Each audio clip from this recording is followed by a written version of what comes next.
Assalamualaikum warahmatullahi wabarakatuh. Selamat sore, halo Sobat Adiaksa dimanapun berada. Kembali lagi bersama saya Rizfian Eka Mira dan rekan saya Yosep Nurdiana di dalam podcast Bijak Bincang bareng Jaksa Kejaksaan Negeri Kabupaten Tasikmalaya. Dengan tema kita kali ini mengenal lebih dekat KPU Kabupaten Tasikmalaya.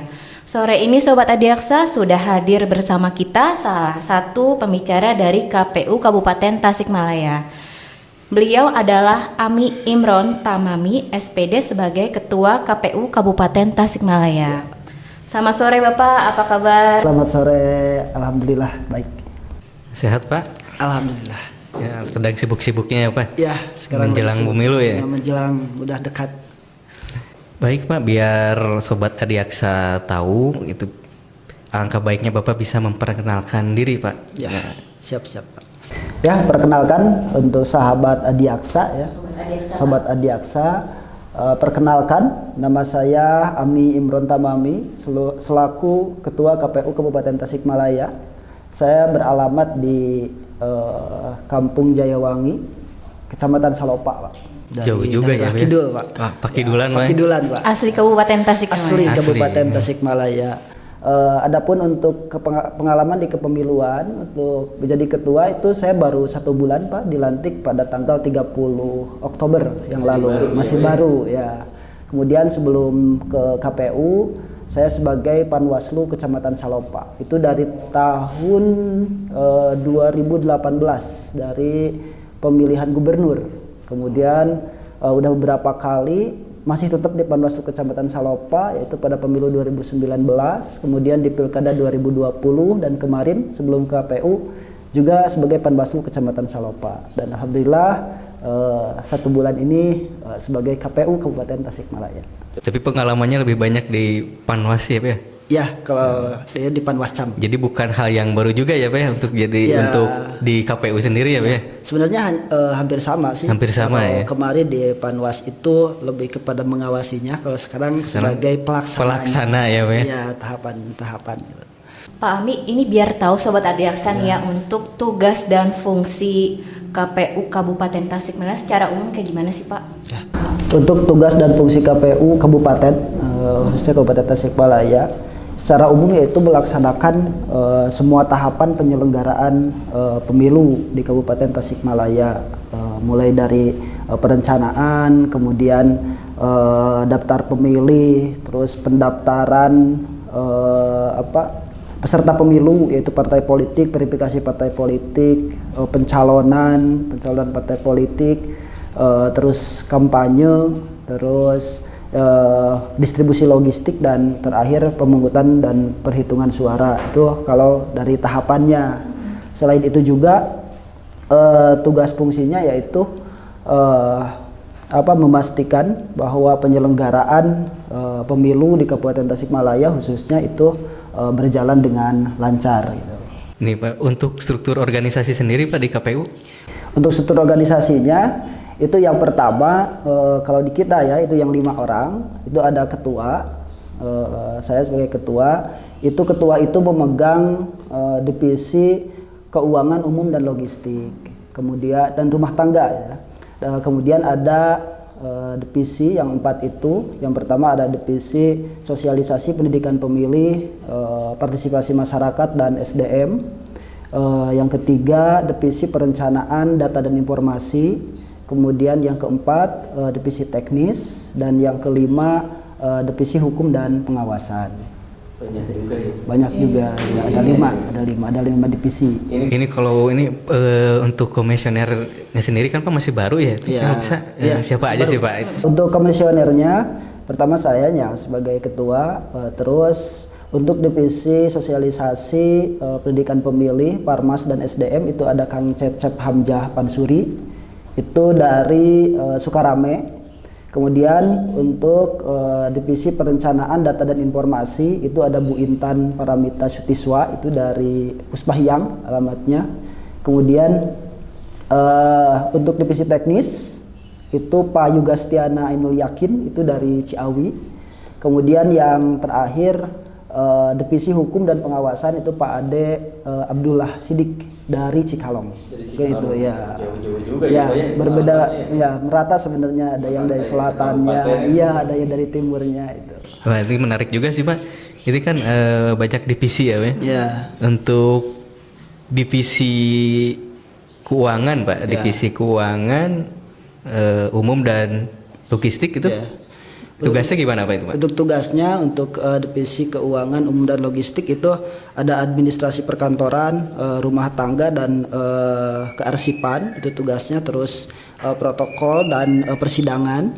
Kemudian ada pengeluaran, pelaporan barang milik negara, terus itu keuangan dari mulai pelaporan dan pertanggungjawaban keuangan, terus pengusulan peresmian keanggotaan dan sumpah janji DPRD itu di sana.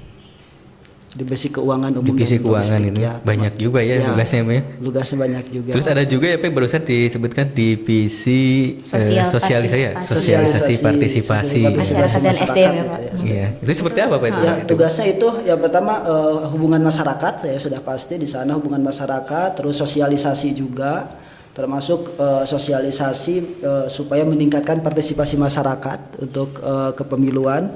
Kemudian di sosialisasi itu juga termasuk SDM, itu rekrutmen untuk PPK, PPS, termasuk yang sekarang untuk nanti itu rekrutmen KPPS juga ada di divisi itu. Ada di divisi itu. Berarti yang sudah direkrut itu Pak PPS dan PPK ya? Yang sudah direkrut itu ya, Iya, PPS itu sama ya. PPK. Tinggal nunggu yang KPPS-nya itu ya, Pak ya? Tinggal KPPS yang di TPS-nya.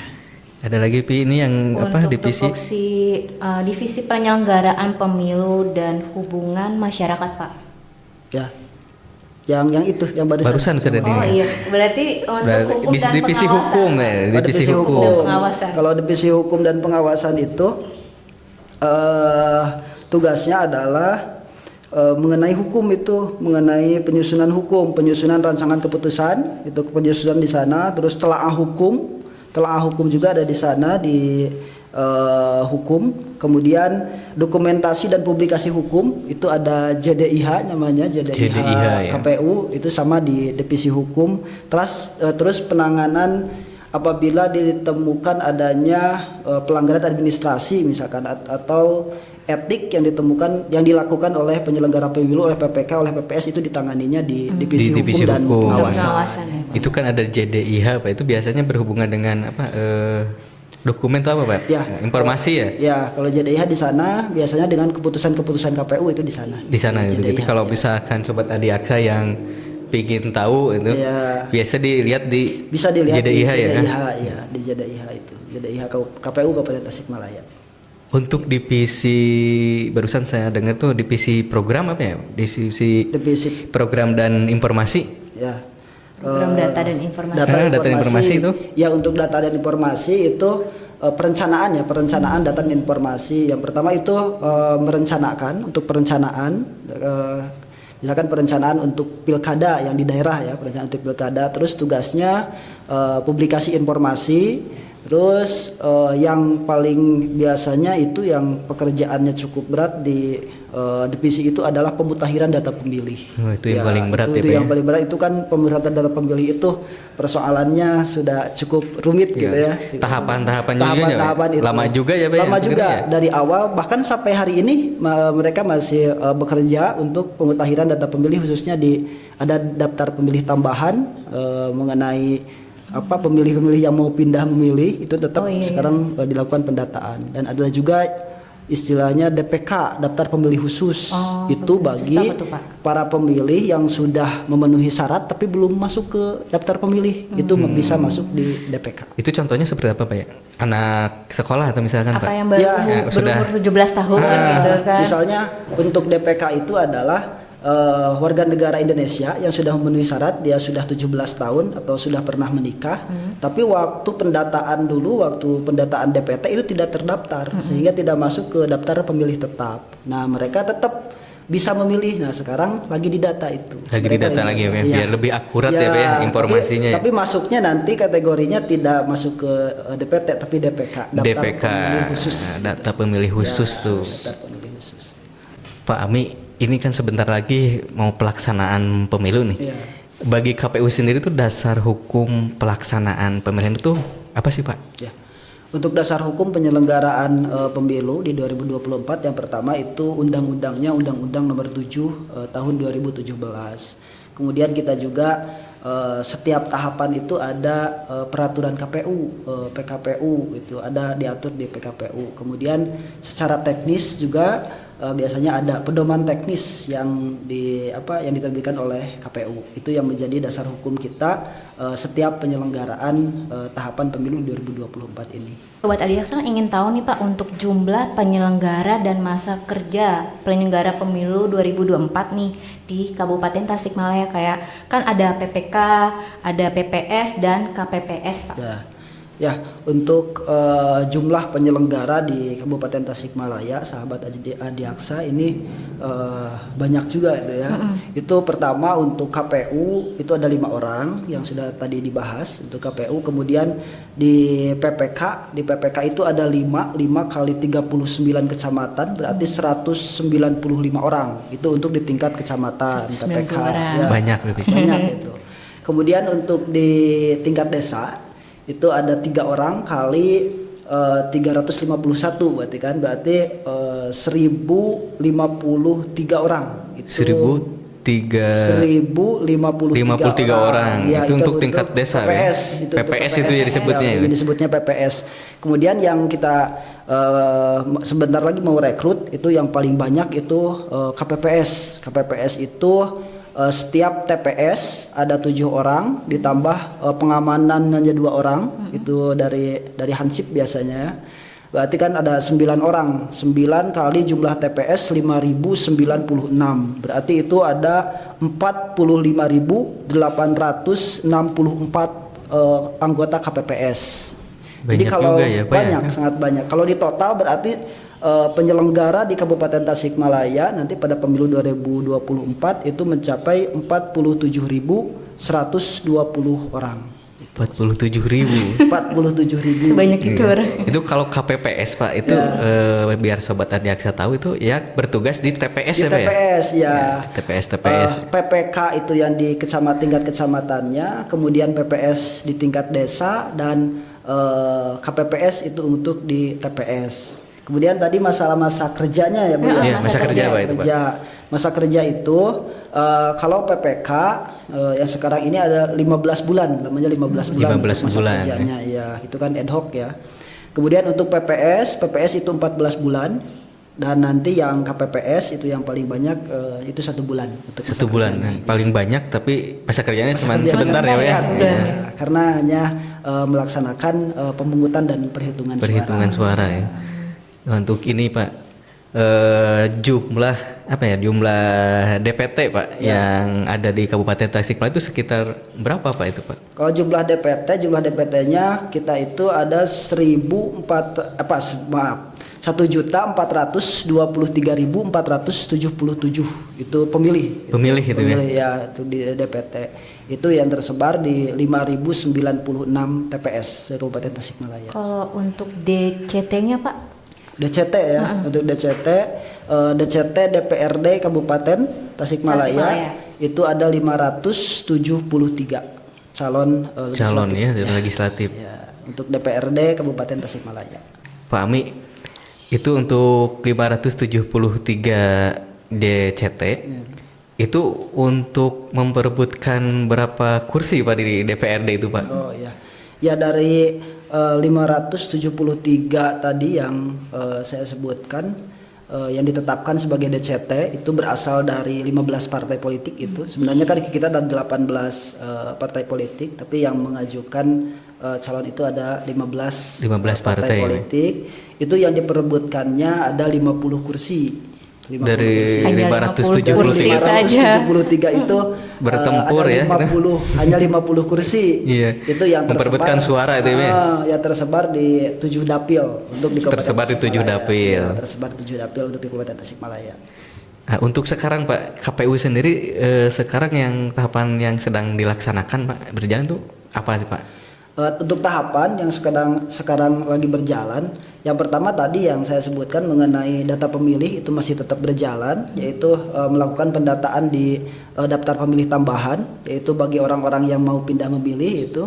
Kemudian yang tadi daftar pemilih juga di DPK, pendataan DPK. Kemudian yang selanjutnya tahapan yang sekarang sedang berjalan itu adalah kampanye, masa-masanya kampanye. Iya, masa-masanya kampanye sekarang dari tanggal kemarin tanggal 28 November dan berakhir nanti pada tanggal 10 Februari 10 Februari itu masa kampanye ya? Iya, untuk masa kampanye itu selama 75 hari. 75 untuk, masa hari. kampanye ya. Kemudian tahapan yang nanti sebentar lagi yaitu mengenai pemungutan dan perhitungan suara, itu termasuk runtutannya nanti ada logistik di sana, ada logistik pemilu. Logistik kita pemilu, lagi mempersiapkan itu mengenai logistik pemilu yang nantinya logistik pemilu apabila sudah komplit di kita itu ya di Kabupaten Tasikmalaya, nanti kita distribusikan ke tiap kecamatan nanti supaya pas H-1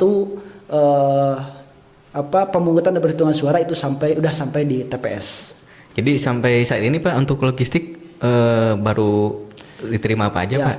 Untuk logistik yang sekarang sudah ada di gudang kami di KPU Kabupaten Tasikmalaya itu ada kotak suara, kemudian ada bilik pemungutan suara, kemudian segel, kemudian ada tinta, terus alat coblos dengan itu lengkap, ada pakunya, ada bantalannya, dan yang terakhir itu yang kemarin datang itu ada segel plastik itu. Jadi baru 6 item. 6 item, belum semua ya Pak ya? Belum semua yang pokoknya juga kan sebagai surat suara itu belum. Surat suara belum ya? Ya belum.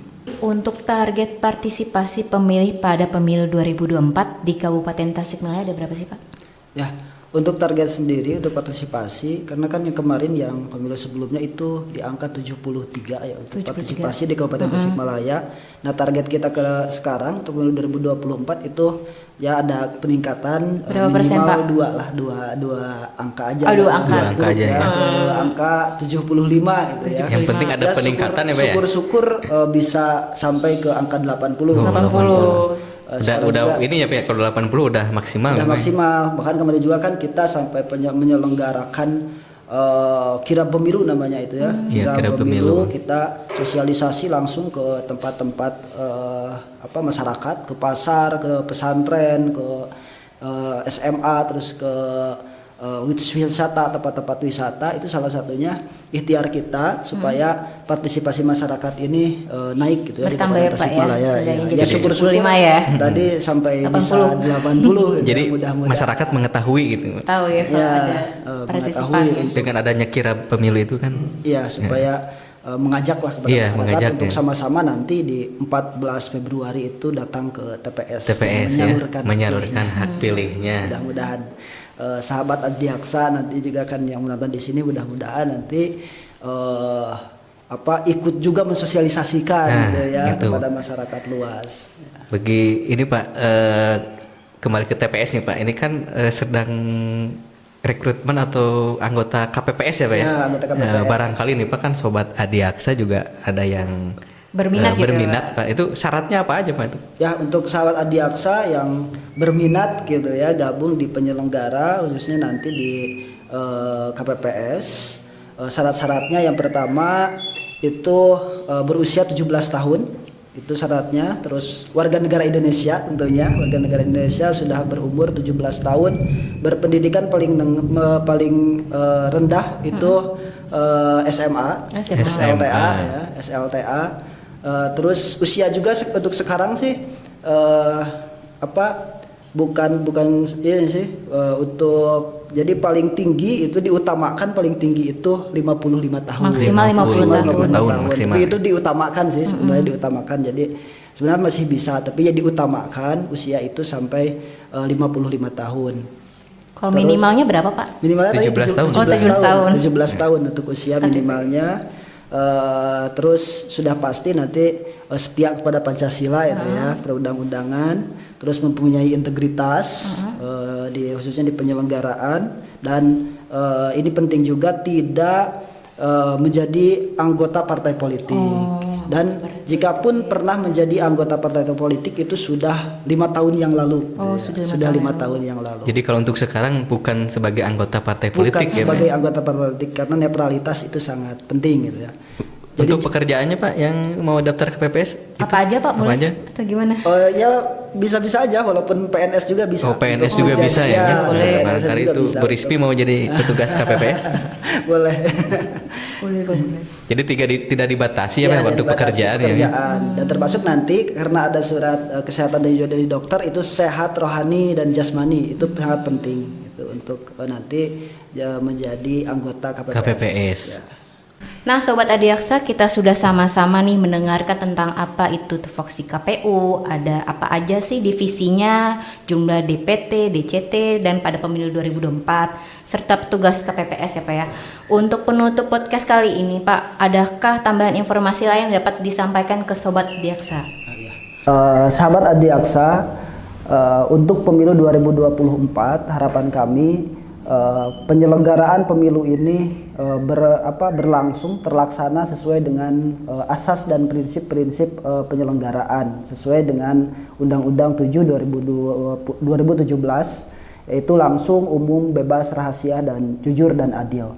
Dan saya juga mengajak kepada sahabat Adiaksa dan semua pemilih di KPU Kabupaten Tasikmalaya untuk sama-sama nanti pada hari Rabu tanggal 14 Februari tahun 2024 untuk sama-sama datang ke TPS menyalurkan hak suara masing-masing untuk memilih calon pasangan calon presiden dan wakil presiden, kemudian memilih DPR, DPD, DPRD kabupaten dan DPRD provinsi itu untuk nanti di tanggal 14 Februari tahun 2024. Dan juga saya sampaikan kepada pemilih, penyelenggara, kemudian khususnya kepada peserta pemilu untuk mengajak mari kita sama-sama nanti pada penyelenggaraan pemilu tahun 2024 sama-sama berikhtiar untuk melaksanakan pemilu yang aman dan damai, dan mudah-mudahan kita semua diberikan kelancaran untuk melakukan pemilu tahun 2024. Sobat Adiaksa, kita sudah berbincang tentang mengenal lebih dekat KPU Kabupaten Tasikmalaya. Jangan lupa untuk like, comment, share, dan follow akun media sosial Kejaksaan Negeri Kabupaten Tasikmalaya di Instagram, YouTube, Twitter, Facebook, dan TikTok. Saksikan podcast bijak kami selanjutnya dengan pembahas menarik lainnya. Terima kasih atas perhatiannya dan mohon maaf apabila ada kesalahan. Selamat sore. Wassalamualaikum warahmatullahi wabarakatuh.